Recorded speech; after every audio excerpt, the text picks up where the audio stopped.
Halo semuanya dan selamat datang di analisis kita kali ini. Pernah nggak sih kalian nanya-nanya sendiri, kok bisa ya orang yang pengetahuannya paling minim itu sering banget jadi orang yang paling berisik dan pede banget ngomong di suatu ruangan? Nah hari ini kita bakal ngebongkar abis-abisan sebuah fenomena psikologis yang benar-benar luar biasa. Kita akan cari tahu kenapa orang yang sama sekali nggak punya keahlian bisa tampil seolah-olah mereka itu pakar, sementara para jenius dan ahli beneran malah sering banget meragukan diri mereka sendiri. Penasaran kan? Yuk kita mulai. Oke, kita langsung masuk aja ke inti masalahnya. Bayangin kejadian nyata yang belum lama ini rame banget di program debat televisi.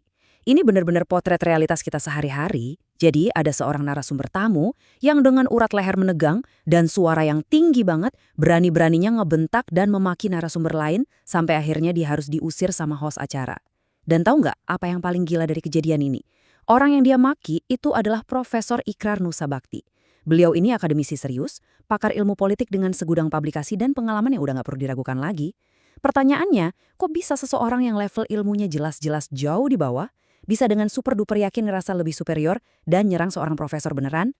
Nah, kebingungan kita itu sebenarnya udah dijawab dengan sangat sempurna lewat kutipan brilian dari Bertrand Russell, seorang filsuf dan pemenang Nobel Sastra. Kata-kata beliau ini benar-benar menangkap fenomena modern yang bikin kita semua sering elus dada. Beliau bilang, masalah terbesar dunia ini adalah orang bodoh dan fanatik selalu kelewat yakin sama diri mereka sendiri, sedangkan orang bijak malah penuh keraguan. Ini bukan sekedar pepatah loh, tapi sebuah observasi yang sangat tajam soal kondisi psikologis manusia. Dan inilah tepatnya mekanisme yang bakal kita preteli hari ini. Untuk perjalanan kita hari ini, agendanya cukup padat, tapi dijamin seru. Kita bakal mulai dari fenomena paling berisik, terus ngebahas kutukan Dunning-Kruger, masuk ke paradoks orang pintar, ngecek bahayanya di era digital, sampai akhirnya kita bahas gimana cara melindungi diri kita dari jebakan ini. Bagian pertama, fenomena paling berisik. Kenapa sih sekarang rasanya gampang banget orang biasa mendadak lagahnya kayak pakar geopolitik atau ahli kesehatan cuma modal baca satu artikel? Ternyata rahasianya itu ada di satu kemampuan otak yang namanya metakognisi. Simpelnya, ini tuh kemampuan otak buat ngevaluasi dirinya sendiri. Kayak kemampuan untuk mundur selangkal terus mikir, tunggu dulu, gue ini beneran paham nggak sih sama masalah ini? Nah, yang bikin geleng-geleng kepala, metakognisi ini bukan bawaan lahir teman-teman. Ini adalah keahlian yang harus dilatih. Ironisnya, orang-orang yang pengetahuannya minim itu justru nggak punya keahlian metakognisi ini.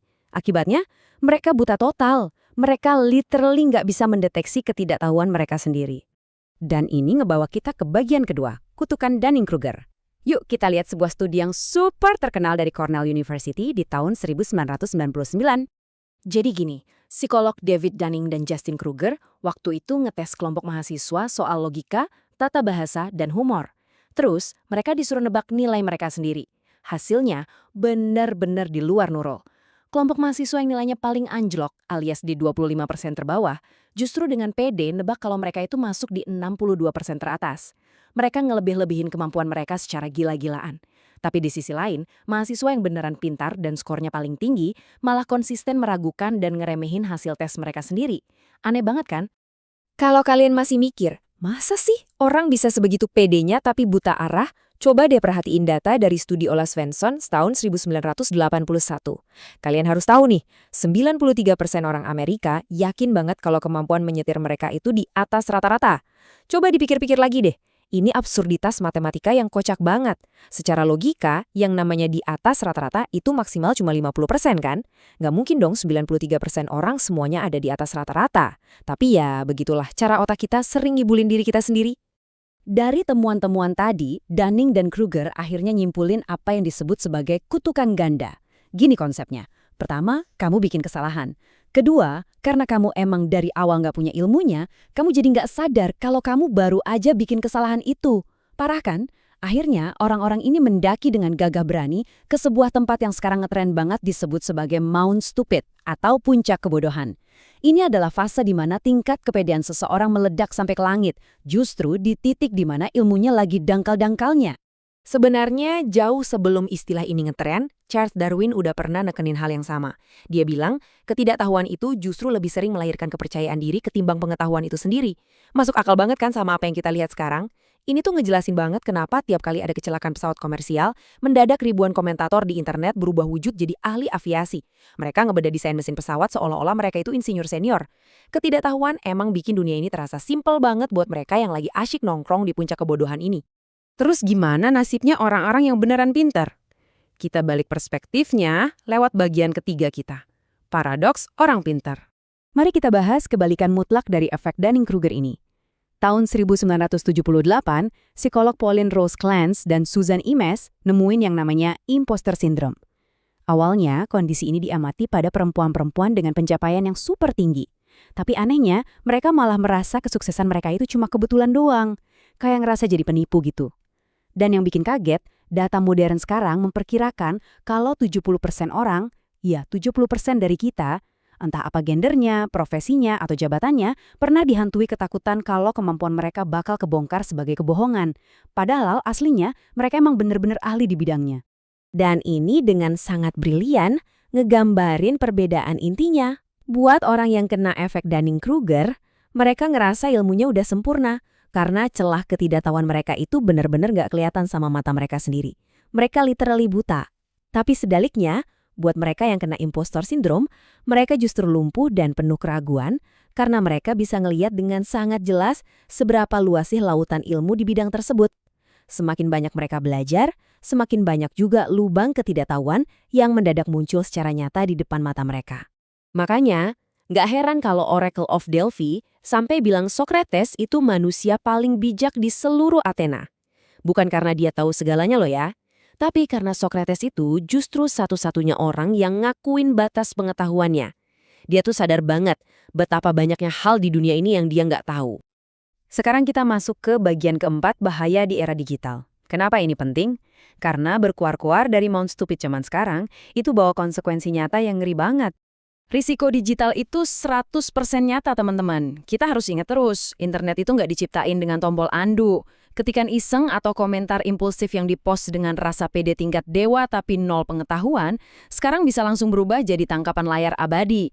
Dalam hitungan jam aja, komentar asal-asalan itu bisa di-share ratusan ribu kali. Jadi, ketidaktahuan yang dipamerkan di dunia maya itu bukan sekedar bikin malu lagi, tapi benar-benar bisa menghancurkan karir dan kehidupan kamu cuma dalam waktu semalam aja. Sumber yang kita analisis ini ngasih beberapa contoh konkret yang nyadarin kita banget nih. Misalnya, kasus viral soal ulasan Tumblr Tuku, di mana komentar sembarangan nyatanya ngancurin reputasi si pembuat komentar dan keluarganya. Atau lihat juga kasus penerima beasiswa LPDP. Cuma gara-gara satu pernyataan viral, ujung-ujungnya malah memicu doxing parah dan berdampak super serius ke status beasiswanya. Dua kejadian ini jadi bukti telak bahwa nongkrong di puncak kebodohan sambil ditonton jutaan netizen itu sama aja kayak beli tiket VIP menuju kehancuran reputasi. Di era kayak gini, setiap huruf yang kamu ketik terekam selamanya. Nah, biar kita nggak ikut-ikutan jadi korban, kita masuk ke bagian kelima, cara melindungi diri. Anggap aja ini panduan bertahan hidup kamu di hutan digital. Ada 3 langkah krusial yang harus kamu pegang erat-erat. Pertama, kalau kamu nggak setuju, sampaikanlah dengan asertif dan tetap menghargai orang lain. Jangan pernah meracuni perdebatan pakai emosi atau kebencian. Kedua, sadari benar-benar di mana sih batas keahlian kamu. Dan yang ketiga, ini yang paling susah tapi paling penting, kalau kamu emang nggak tahu apa-apa soal topiknya, please, belajarlah untuk diam. Di zaman sekarang, kemampuan buat nahan jari dari gatal pengen komen di internet itu adalah sebuah kekuatan mental yang mahal dan langka banget. Jadi, poin yang benar-benar pengen saya garis bawahi ada di langkah kedua tadi, pakai teknik Stillman. Buat yang belum tahu, ini kebalikannya dari strawman. Maksudnya gimana? Sebelum kamu ngegas ngetik bantahan, coba deh tarik napas, berhentiin sejenak, terus cari dan susun argumen terkuat dari pihak lawan yang kamu nggak setuju itu secara adil. Kalau kamu aja gagal merumuskan opini lawan secara rasional, nah itu bukti valid kalau kamu sebenarnya belum cukup paham. Singkat cerita, kamu nggak punya otoritas buat ikut campur di situ. Sekarang coba jujur sama diri sendiri dan tanyain pertanyaan ini. Di bidang apa nih saat ini kamu mungkin lagi asyik nongkrong dengan PD-nya di puncak kebodohan? Nggak apa-apa direnungin aja. Siapa tahu jawaban jujur kamu hari ini bisa nyelamatin masa depan kamu nanti. Teruslah asah ilmu kalian, selalu biasakan buat mempertanyakan apa yang udah kalian yakini, dan sampai jumpa di analisis kita berikutnya. Sampai jumpa.